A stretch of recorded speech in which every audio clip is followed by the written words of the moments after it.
Death, powered by Fear Paranormal. Tonight, we have a good friend of mine that I love dearly, and he should be very honored that his book is actually the only book that I've ever read from cover to cover because I couldn't put it down. Mr. Steven LaChance, how are you this evening? I'm fine. I just started cracking up because I know you've had bronchitis. So the name of your show is, you introduce yourself and you're like, I'm Selena Roane and I'm close to death. You know what? I feel kind of like I was close to death. I'm telling you, this 3-week bronchitis mess is killing me.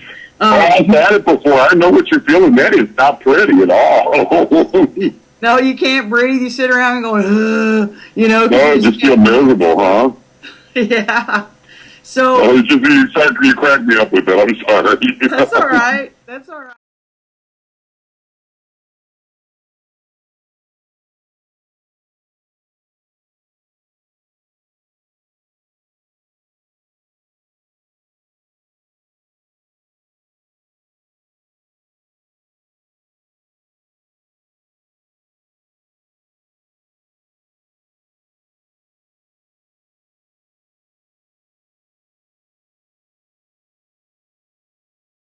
On a plane for 3 hours.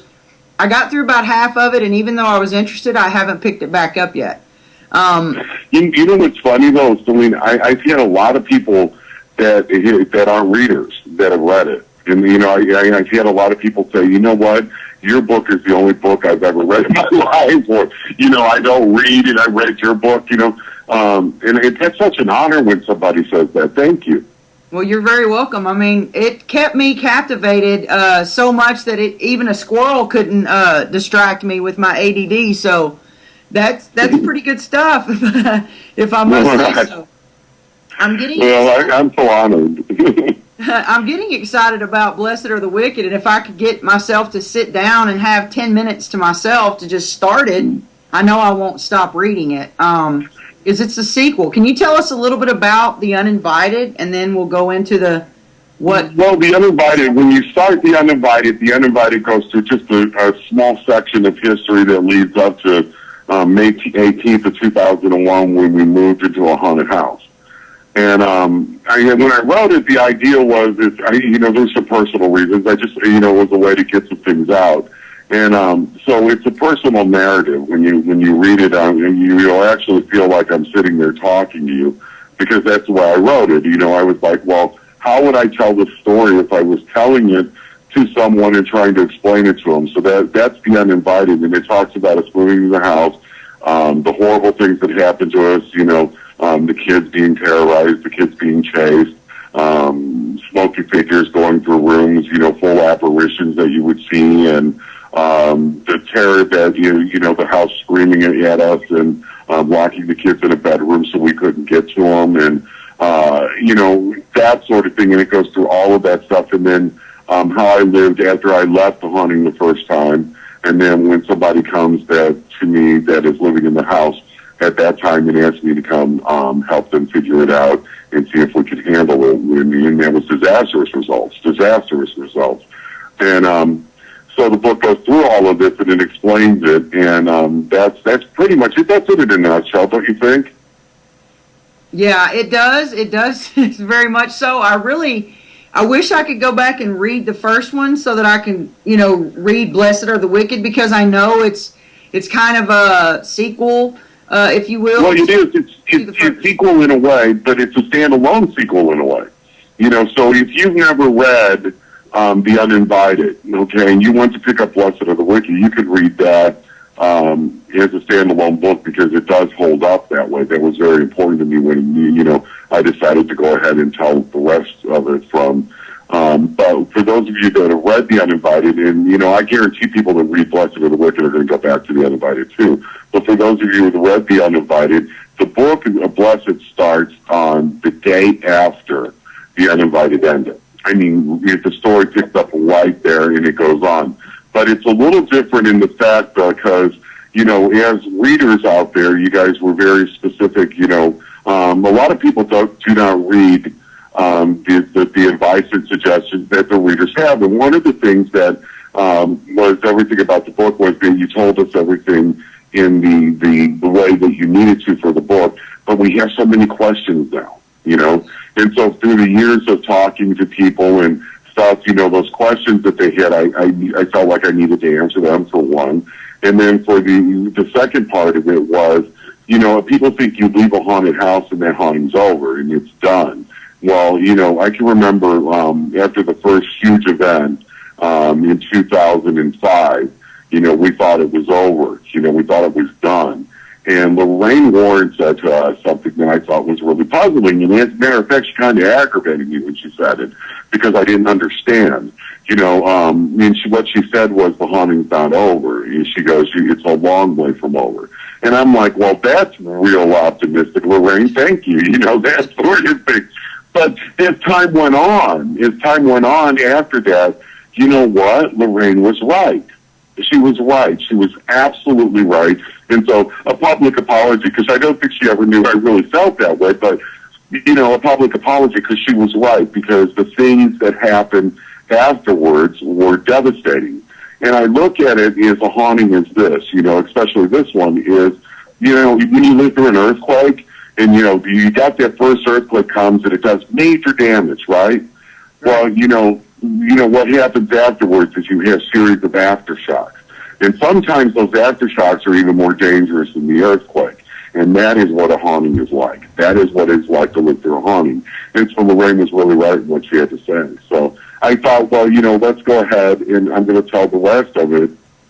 And then research came available on the area there that explained the haunting pretty specifically, down to historical things. And I thought, well, I want everybody to understand that and get an understanding of why does a baby hang in the tree, you know, and what is this that's screaming, and why does this happen and why does that happen, and why did we get the EVP where the woman says its point of view is distracted in a southern tone. And, you know, I thought it was very important because one of the captain's family members, now the land was owned by a Civil War captain at one time. As a matter of fact, the Union House is built exactly on, and some believe part of the foundation of what was the slave quarters to his farm. So, so that was very important, but his family member came forward, and his family member came forward with pictures and explanations and all kinds of things.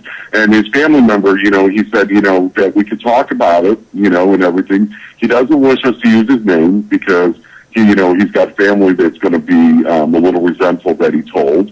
So he doesn't want to cause a problem within the family. So basically we got a little bit of a paranormal deep throat going on there, you know, and, so, and then there was the other side of it too, which is when you make a decision and you say to yourself, I'm going to go public with something like this.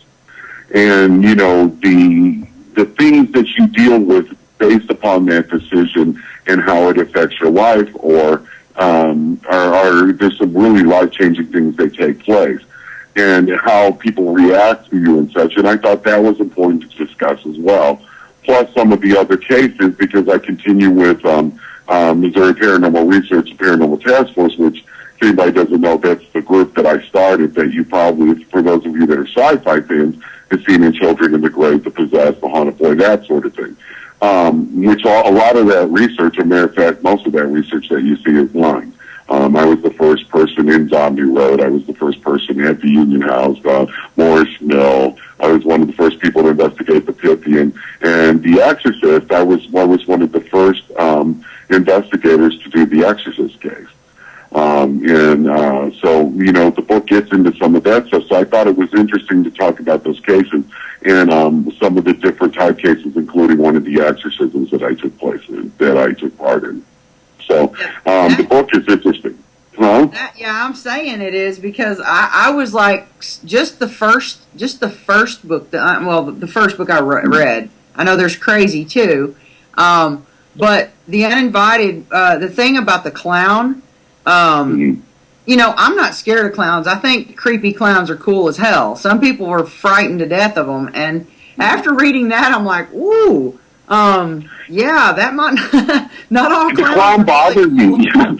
Well, you know, the clown bothered me for the longest time because, you know, you have a 10-year-old boy that claims that the demonic clown is chased into the house. Well, you didn't call it the demonic clown at that time. You said a clown, but came down the stairs after him. I mean, and then it was like I couldn't decide what that was all about. But, at one point it hit, leading to the haunting, how the haunting worked. And if you ever watched the haunting on the Discovery Channel, Fear House, which is based on the story, loosely based, where, it tells the story, but it does it in a Disney version. But if you watch that, it really does, doesn't it? And, yes, it does. So, because it was just it's not for your prime time kind of story, I mean, the family sits down and watches a haunting produced by Kodak, and, that's a little bit different. It's almost like watching something from the Disney Channel. But, this clown bothered me, but when you take it in the context of a haunting, Fear House, and you look at it, it fed on people's fears. Now, Elliot was always afraid of clowns. I couldn't take him to the circus, that sort of thing. So it was one of his fears that was being thrown back at him. And then also, if you've ever done research in demonic hauntings, you'll find a lot of times a child would mistake a demon as a clown, by the way. Oh, wow. That's crazy because, even when I was little, I was never afraid of clowns, but I have a friend that she's absolutely petrified of even a friendly looking clown. And I was like, well, I don't know if you have nightmares and stuff when you see clowns, I don't know if you should really read The Uninvited, although that is a great book.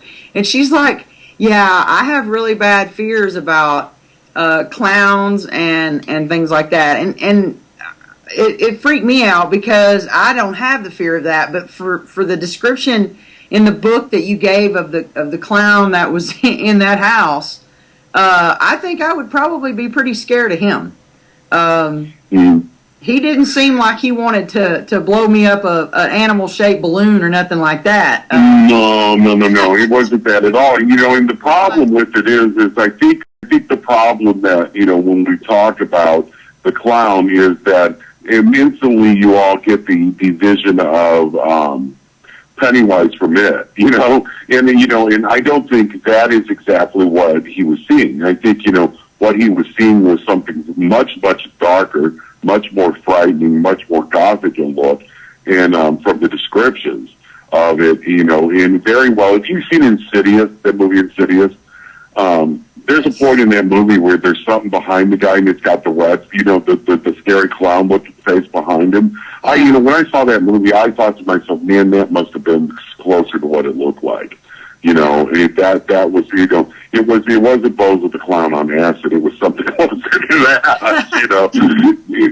Yeah.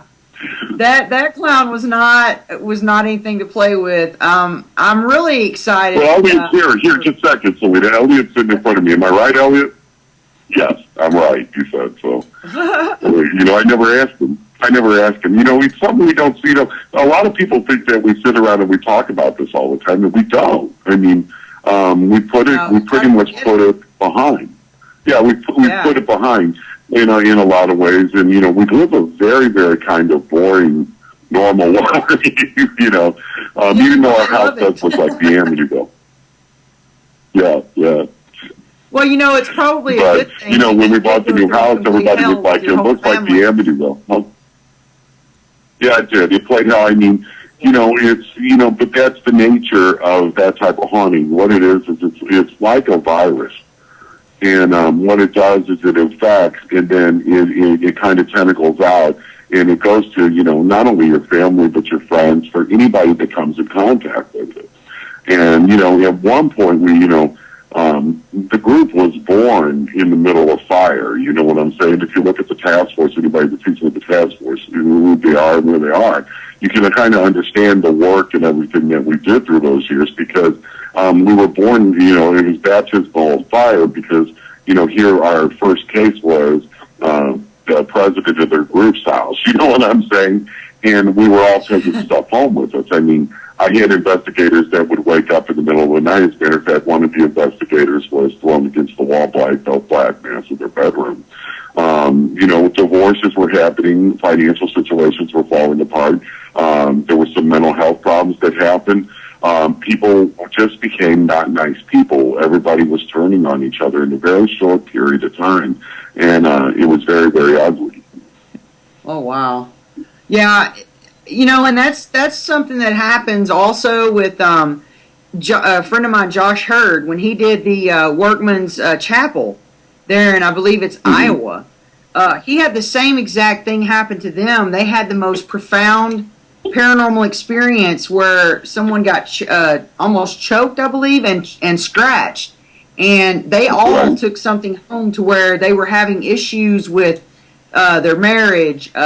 One of their children got sick and almost died. Another guy got in a really bad car accident. I mean, all these things were happening because they believed there were attachments to them from that place. He's actually doing a documentary on that place. Right, but that's the idea. See, and that's a great example because that's the way it works, and that's why there was a need for Blessed to be done and Blessed to tell the stories, because you look at the Uninvited and you see the Uninvited and it's my point of view, and I tell you what happened to me, and from my point of view, and that's still the same thing in the Blessed, but I do get into a little bit more of how it was affecting people around me, and the horrible things that happened to some of the people, and that just cannot be explained. When you have so many things happen in a very short time to a group of people, and some of them, very, very tragic.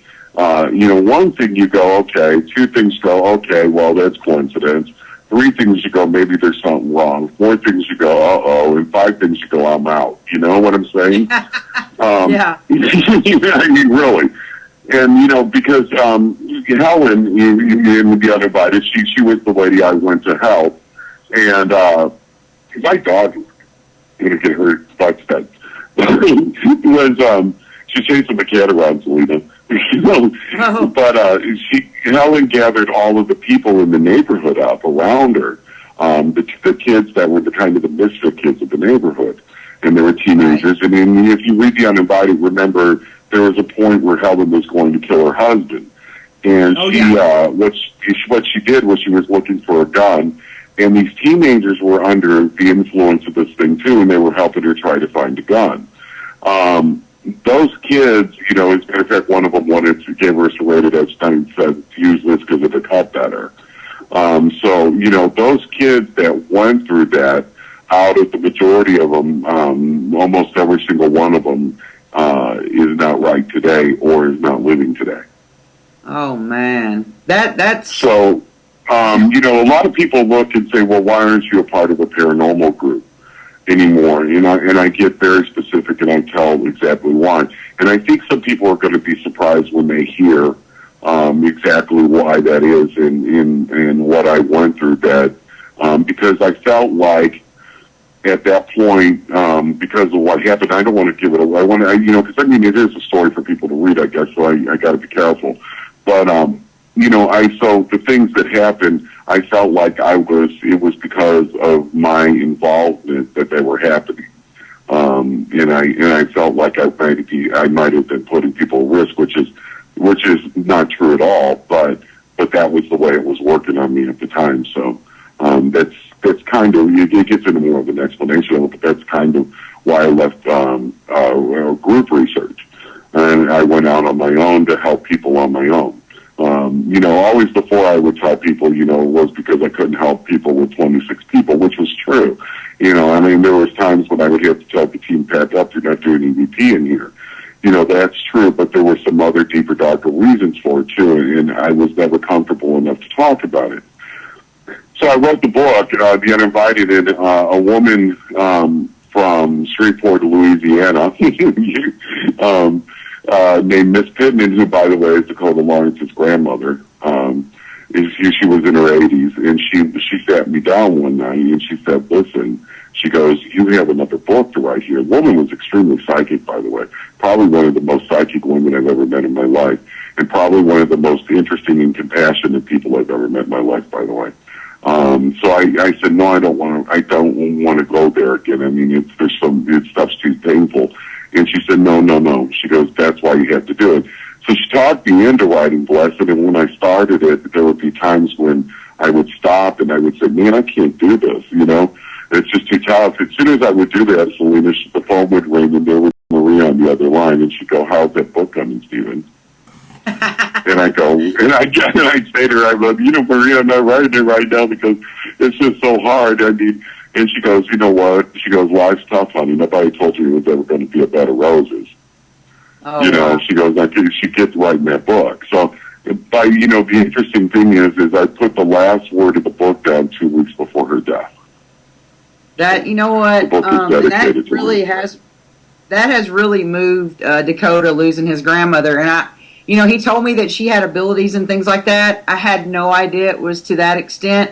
The way Chip always says it is, if he tells me something that maybe is going to happen or whatever, and it happens, and I'll go, "Dude, it happened." He goes, "I'm psychic and shit." So maybe that's every time you gave up on the book, she could tell that and was like, "No, you better get back on the book." So that's a pretty cool story. She really knew it needed to be done. I mean, she felt, and the thing is I fought her out in all the way. I mean, I thought about this book all the way. I mean, that's why it took 2.5 years to write it. Because I would literally stop. I mean, because there were nights, Selena. I mean, there was one night, I remember I was writing into the middle of the night, and I had, I was home alone, and I had every light in the house on, even including the outside lights. I mean, it was scaring me, and I knew, and I was like, well, man, if I'm bringing this stuff back up scares me to this extent, I mean, you guys are in for something, I think. Because, I just couldn't shake some of it. And, the interesting part of it is I was living in an apartment that something very, very horrible happened to one of the kids before I moved into it in the haunting. And I'll tell you, and the book will tell you about that. One of the kids was given a fatal dose of heroin, and it happened right where I was sitting writing the book. So there was some very, and the thing is, what's interesting about that, Selena, is I didn't know it when I moved in there. Didn't know it. And I was told later. Wow. And he was, and I had already started the book, so the book was I was writing the book in the middle of the battle zone, basically, and it was, there was times when it was really, really tough. The activity would get to a point at sometimes where I would be like, okay, this isn't good, But I'm glad I did it, though. Do you think that that writing the book not only is helping other people, but do you think it was sort of a possible therapy for you to kind of go back over it and try to walk through it again? Do you think that? Well, I thought the Uninvited was therapy, really. I thought, that was all the therapy I needed until I wrote this one, really. And then, this one I realized this was the therapy that I needed. I think when you read it, you'll understand that. Now, a lot of people, when they look at the title, "Blessed Are the Wicked," they think that title, that's a scary title. But the title, you're going to find out, really the title's more about forgiveness than it is a frightening concept. Because at some point, I realized that, I had to forgive some things and realize my participation in some things in order to be able to move it, to put it to rest and move on.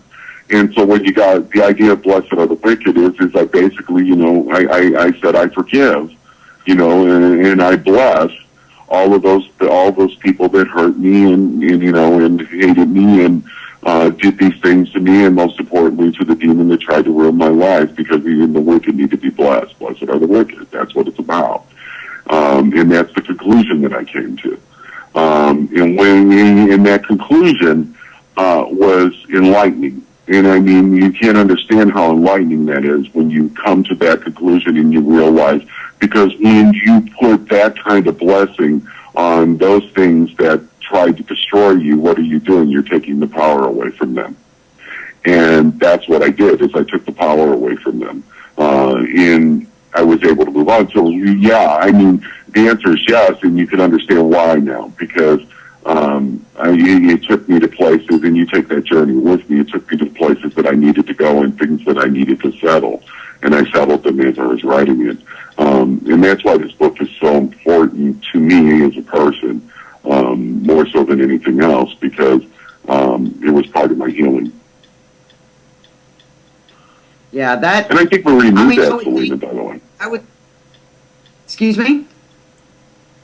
I said, I think Miss Pittman knew that. I think Miss Pittman knew that. I think she realized that I needed that.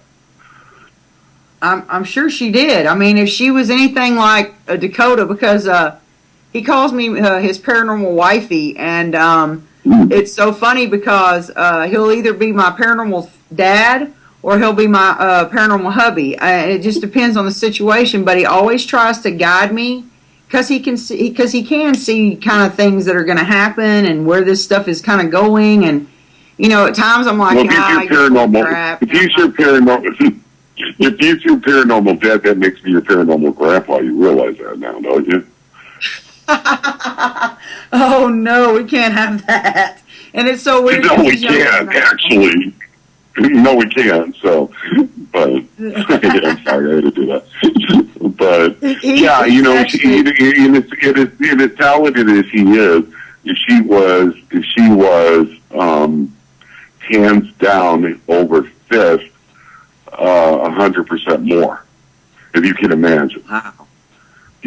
So I would get calls from her, and she'd say, and sometimes it would just be one word.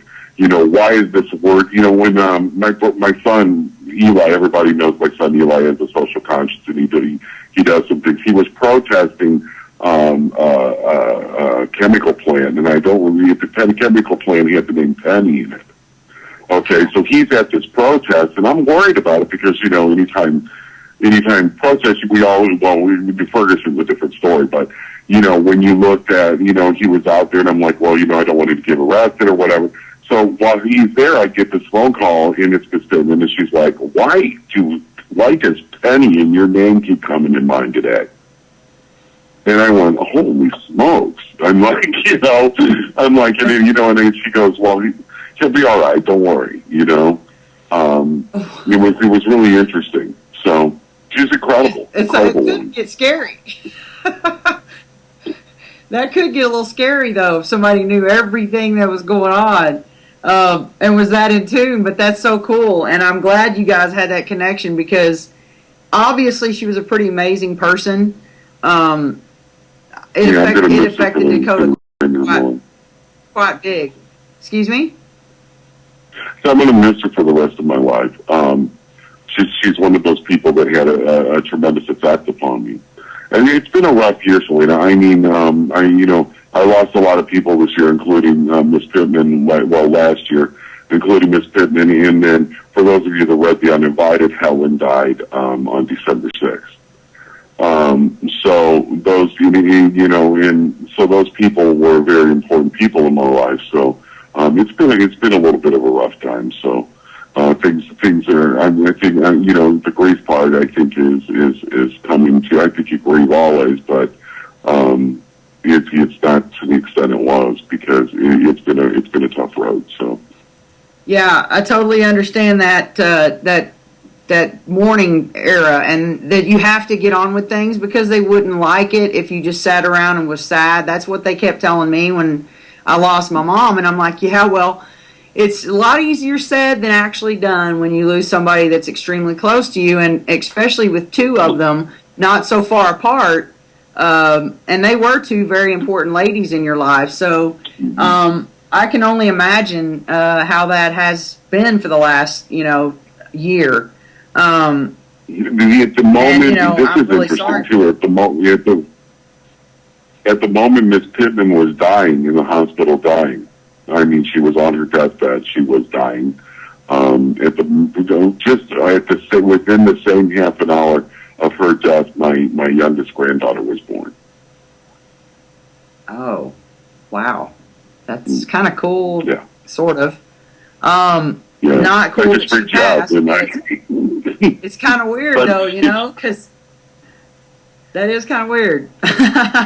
Well, they say that one soul exits and one soul enters. And it was strange. Yeah, it's what happened and how it happened. So Wow. so I was celebrating the birth of my grandchild at the same time. Yeah. It's kind of hard when you got a little mourning going on, some sadness and happiness. Talk about an emotional roller coaster in one day. Jesus Louise. That's a lot on one person. I'm sure it did. Can you hear these cicadas? Pardon me? Excuse me? Can you not hear me tonight? No, I feel like I'm walking over you, and I can't. Sometimes I don't know what something's going on with the connection, because I think I might be coming into you maybe a couple seconds later than what I'm actually saying it. Yeah. I think because you and I don't go over each other like this, so I know it's something in the connection. So it's kind of funny. So I thought I'd point it out to everybody. We usually don't talk like this, guys. No, we're usually pretty fluid and not a problem. I was going to ask you about your radio show. Oh, man. Are you going to do that? Yes. Yeah, okay. It's the radio show now. I know what you're thinking, because you're going to go, Steven, are you going to do it on 10? Well, the way I'm doing it, from what I understand, and Eric, you can tell me if I'm wrong, but because I'm going to be going on DTM, I think it's DTM Wicked, and, one of the places they broadcast from, I believe, is 10, by the way. Yes, it is. Yes, it is, and that's good. By default, Steven, you are on Penn. By default, you did make it to Penn, Steven, and we couldn't be happier to have you. Well, I'm excited too, my friend.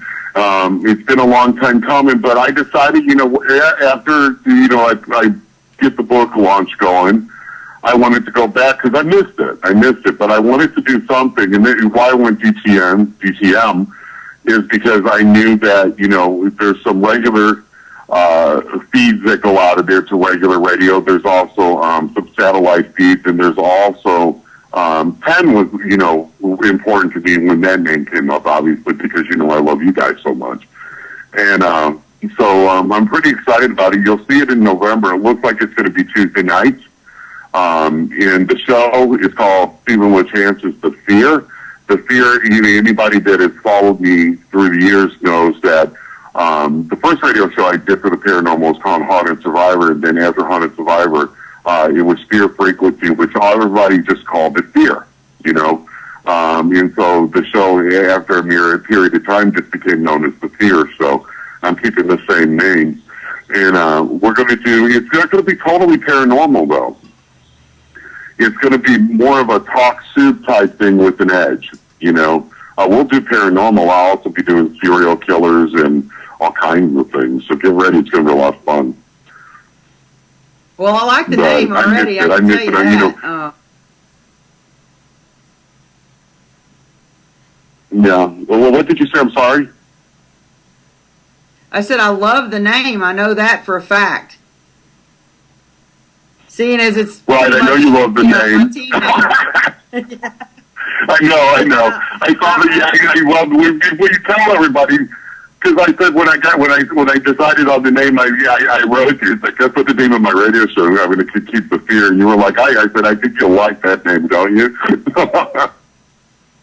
Yeah, I do love that name. What I'm excited about too is History, Haunts, and Legends, November 1st, that you and me and Dakota are all going to be at, and I'm hoping Eric will be there too. I haven't heard yet, but I can't wait to see you again. We missed you last time.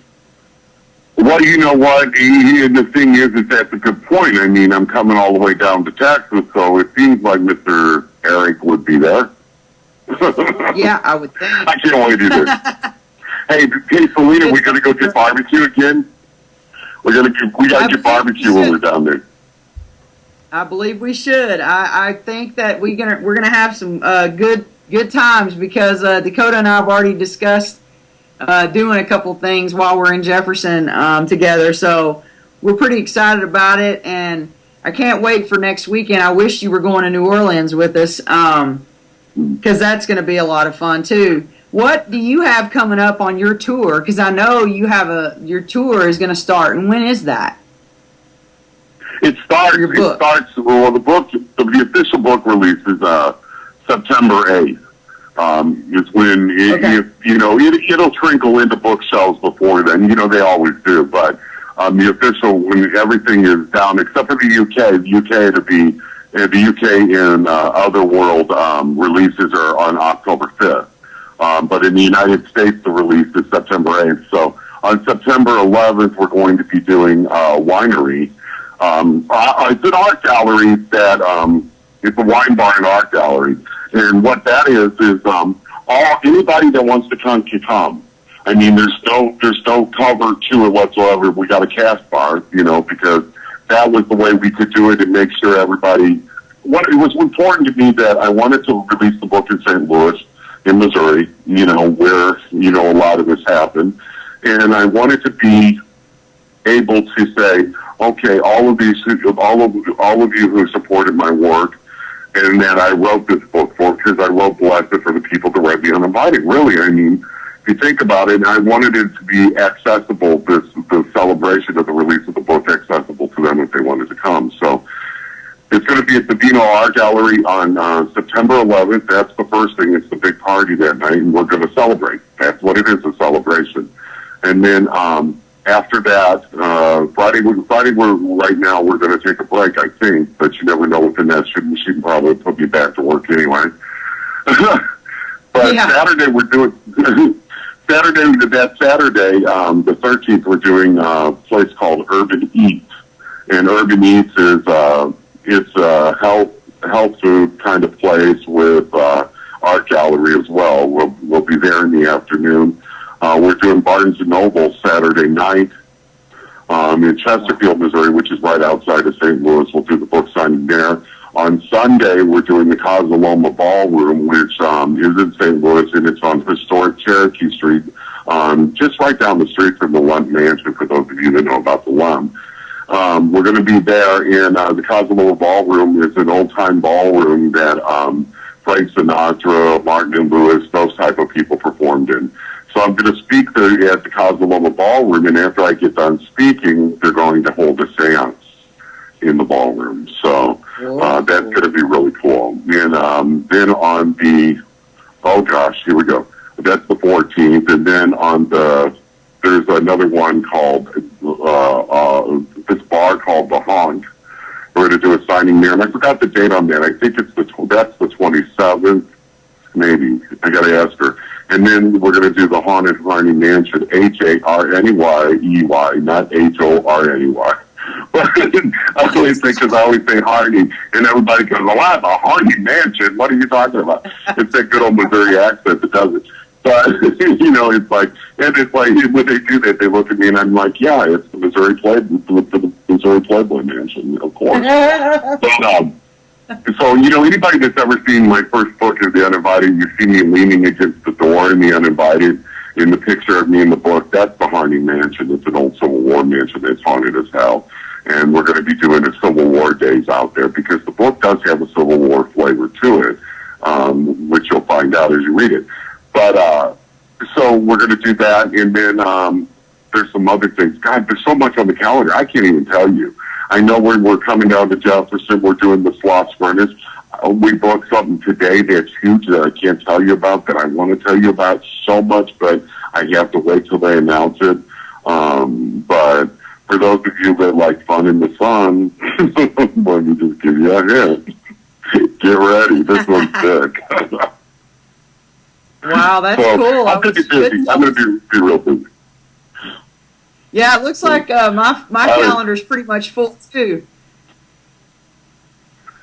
Yeah, you know how that does. I mean, it fills up. It is like, and you never know, and you're going to add things to it. The idea is to start the book tour in St. Louis and then move out from there. And what I wanted to do in Shreveport, Louisiana, because I'm going to do, we're doing that weekend in Jefferson, then I'm going to come back into Shreveport and I'm going to do some things there, that being Miss Pittman's hometown.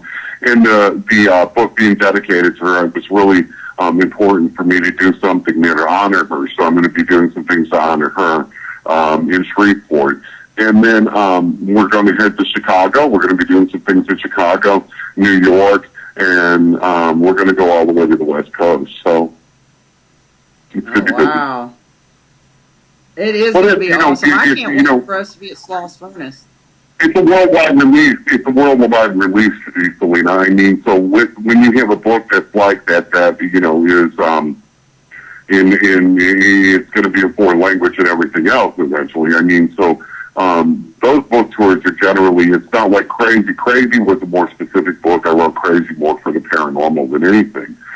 But when you look at the Uninvited and the Blessed, that reaches so many more audiences than just a paranormal audience. So, you know, they're huge books, and they require a lot more of you than just like something with Crazy, where I could just do, you know, some paranormal events. So, by the way, if anybody ever reads Crazy, that book is crazy. Like, this is nuts. I love that book.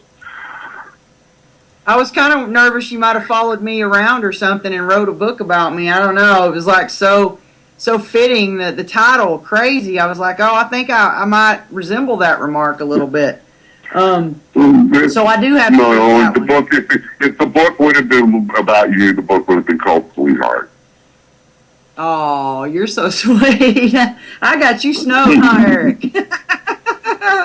No. Yeah, you sure do. You sure do, Selena.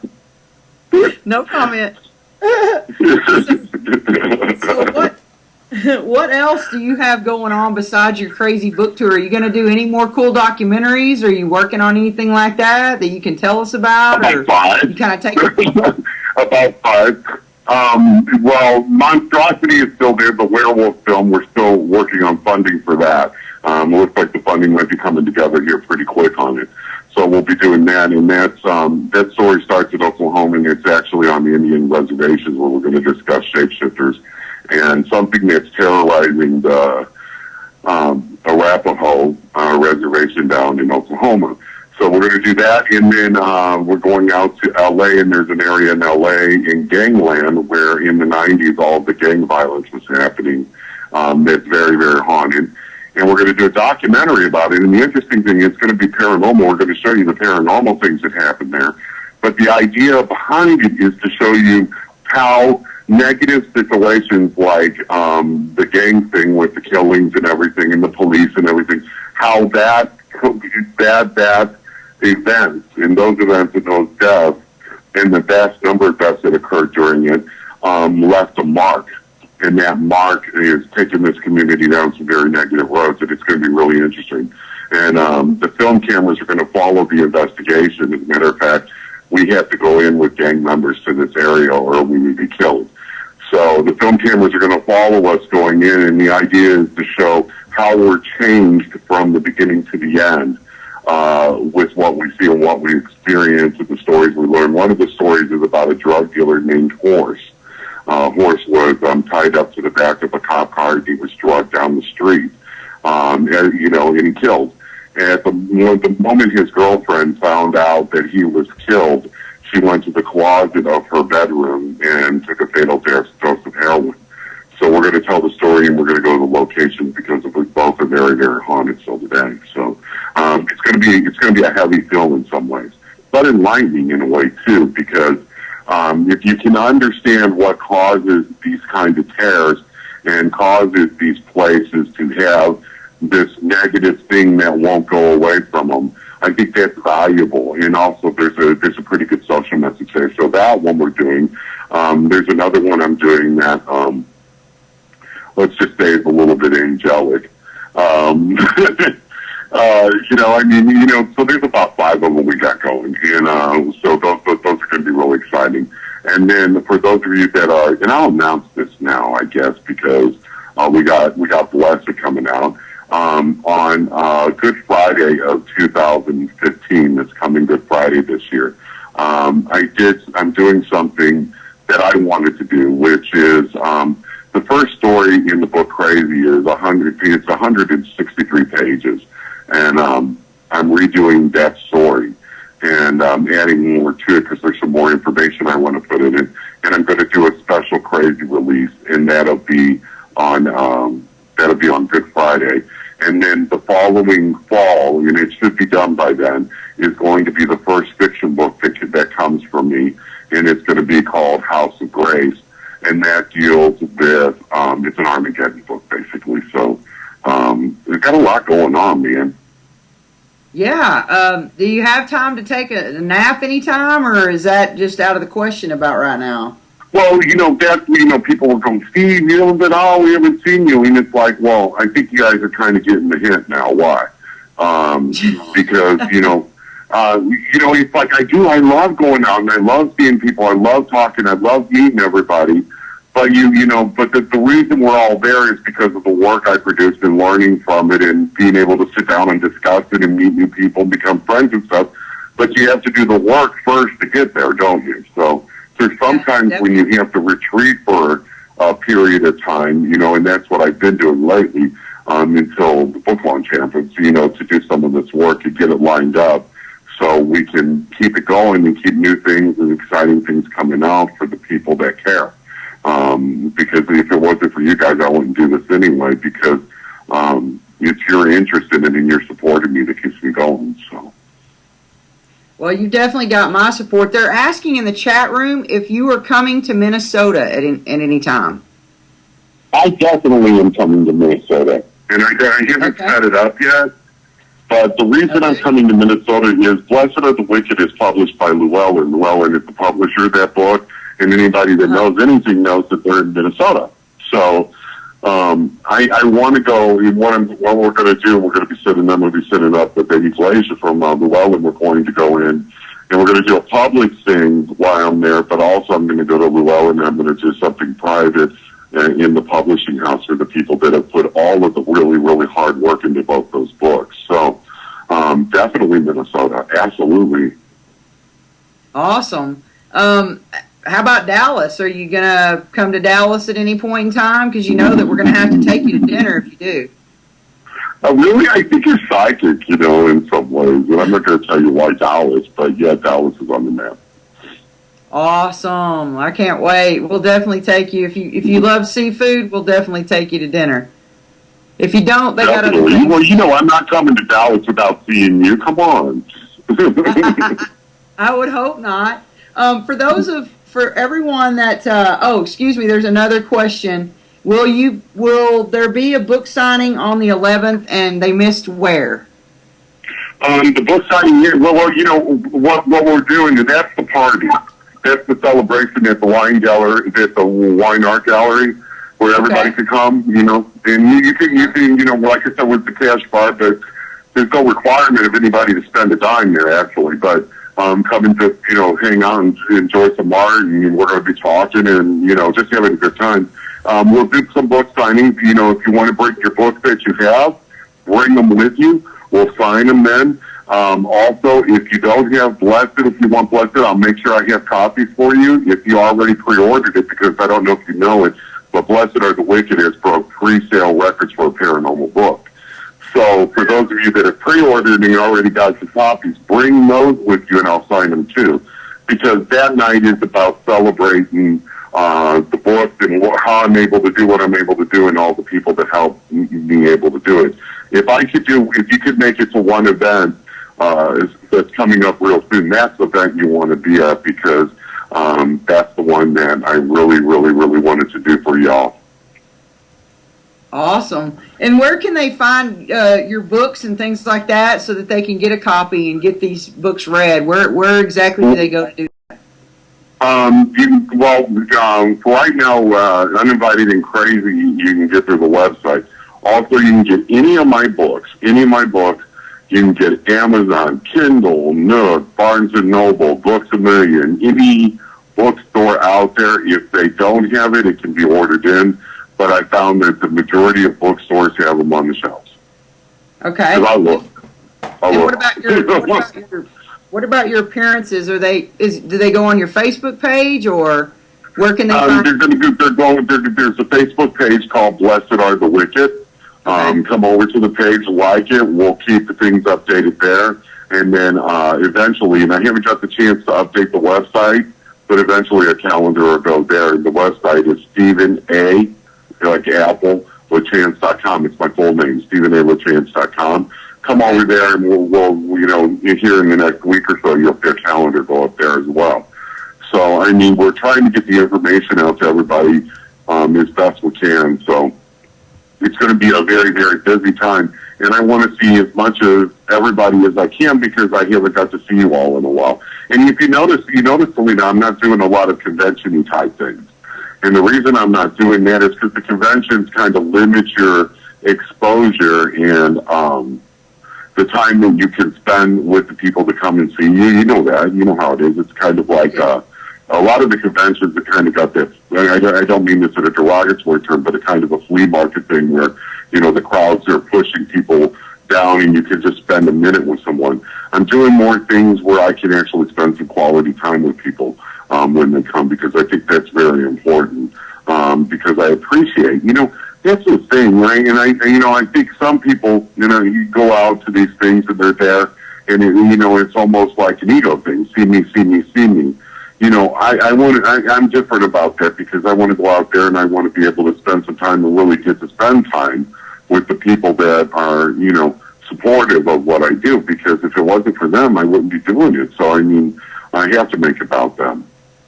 Exactly, and I'm glad that you do, because there are some people in this community that once they get a little bit of fame at all, that goes to their head and they forget exactly who made that happen for them. And it's really sad. That's true. And it always aggravates me because I'm like, you know what? At the end of the night, I'm going to take my pants off one leg at a time. And in the morning, I'm going to put my pants on one leg at a time. And I think a lot of times what you guys see out there is people put out this idea that there's something they're not. Because when you're at those events, it's bad for us, the people that are doing it too, because it's not real life in some senses, because when and some people don't understand how normal life. I live a very normal life, with, a house, my son lives here, a dog, a cat. I'm very much a loner in some ways. But, so, when I go out and stuff, I always remind myself when I'm coming home, I'm like, this is the real life, and that's why it's so important to me. And you'll see me do this from time to time on Facebook, is I'll say, here, this is who I am, this is what I am about. Because there's a lot of people, even some people I've seen, they'll stand in front of sports cars and stuff and act like that's their life, or stand in a hotel lobby next to a piano and make everybody believe that's the life they're living when they're living in some small house in DFE. So, there you go. Yeah. I love that. And I appreciate you so much. I appreciate it so much. It's true. It is true. It is. If everybody would stop and just, I don't, and realize that everybody is just like everybody else. There's nothing that really, different. I get to do, I write. It's what I like to do. It's good. I get to do the things that I get to do. But I've always kept in mind that everything I've done, and if you go through my history of the stuff that I've done, you will see that everything I've done has been really not for the paranormal. I appreciate the support I get the paranormal, but most everything I've done is for the guy that's sitting on his couch at home, that doesn't get to experience these. It's that average guy, because really, in all intents and purposes, that's who I am. I'm a father, a grandfather first, before I'm anything else. And I just been fortunate in some ways, but I'm not stupid, and I'm not pig-headed, and I don't have an ego that goes to Kansas and back, to not realize that, at any moment, it's because of the support of those who support me that I get to do what I do. And I'm not any better than them, and I'm not any different than them. I live the same kind of lives as anybody else, and I'm not going to go out and try to impress you with something I'm not, and I'm so sick of seeing that. I'm done. Because it's like, I don't know how many times I've seen people misguide people and mislead people and think they're living some kind of life they're not. I can step out of a limousine, I can see a limousine on the street, Selena, and then I can run over to it and act like I'm getting out of it. I can go to a hotel and make you think that some big room is my living room, and I could do all of these things, when the truth of the matter is you see it, because I'll put pictures of my house up, this is my house, this is where I live, and I'm not trying to do that, because I think it's so disingenuous, it's dishonest, it takes any good work that you might possibly do, and it throws it out the door, and I'm sick of people doing it. You know, I'm sick of them giving us a bad name. And exactly that's how they're doing it. We're being used, we're being manipulated, and I don't like to be manipulated. I know you don't. No, definitely not. Well, Steven, we have to wrap it up, and I wanted to thank you so much for being on my show, and I will see you soon. You know I love you. I love you too, and thank you again for being on. I'll talk to you soon, honey. No. Oh, anytime, hear me on. I love you too. Bye-bye. All right, bye-bye. All right, that was the awesome Steven LaChance. You have got to get all of his books, actually. I need to read Crazy, and I also need to get The Blessed Are the Wicked, but The Uninvited was absolutely amazing, so get a copy of it and start reading there. We have a couple of announcements. This coming up weekend, Dakota Lawrence will be in New Orleans at the Gemini. There are tickets on NOLAGhostHuntingTours.com. Get yours now. We're almost sold out. Phantom Fest in San Antonio at the Minger Hotel, September 26th and 27th. I'll be broadcasting live from there. October 3rd through the 5th is Mississippi Parafest in Vicksburg, Mississippi. October 18th, the Beckham Spirit Fest in Mineola, Texas at the Beckham Hotel. And what we were talking about earlier, November 1st at History, Haunts, and Legends in Jefferson, Texas. I have 3 sponsors I'd like to thank. Miss Hattie's in Belton, Texas. Galena's Murder Bordello in Galena, Kansas.